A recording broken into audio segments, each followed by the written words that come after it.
Let's now shift focus to the United Kingdom. The UK government is facing criticism over its response to the COVID-19 pandemic.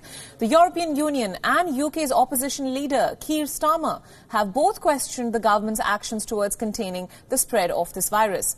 For the EU Commission, Stefan de Keyser has said that the United Kingdom had ample opportunities to participate in the joint procurement scheme for buying medical equipment. On January 31st, the European Commission had announced that it could help member states in meeting the demand for medical supplies. Reports have now emerged in local media that the United Kingdom is now part of this programme. The UK government is facing questions over the long time it took to come on board with this programme. Keir Starmer has now said that the EU cannot comment as to why the UK did not participate earlier.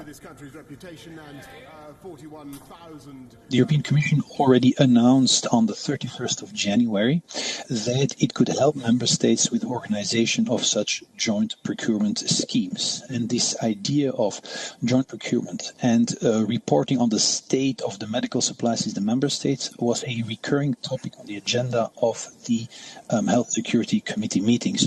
So the UK was, as all other members of the Health Security Committee meeting, aware of the work that was ongoing and had ample opportunity to express its wish to participate in a joint procurement if it wanted to do so. As to why it did not participate, this is obviously something that on which we cannot comment. Officials in the UK government insist that they did not receive an invitation on time, and they blame it on communication glitches.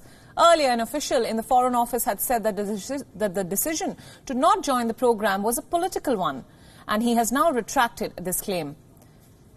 It is important to note that the UK ceased to be a member of the EU on January 31st.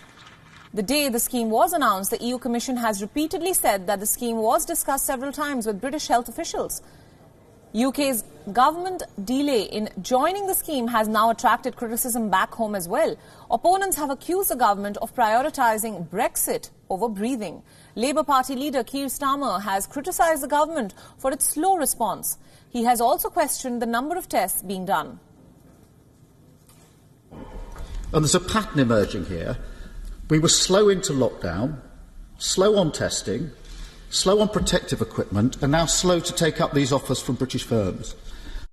The First Secretary says that there's capacity for 40,000 tests a day. And I think it's really important that we fully understand what the First Secretary just said, because that means that the day before yesterday, 40,000 tests could have been carried out, but only 18,000 tests were actually carried out. Prime Minister Boris Johnson himself had faced flak over his initial response. A newspaper in Britain had reported that Johnson missed 5 key meetings on the coronavirus outbreak response during the months of January and February. These reports were confirmed by Senior Cabinet Minister Michael Gove. Gove, however, has maintained that all major decisions were taken by the Prime Minister.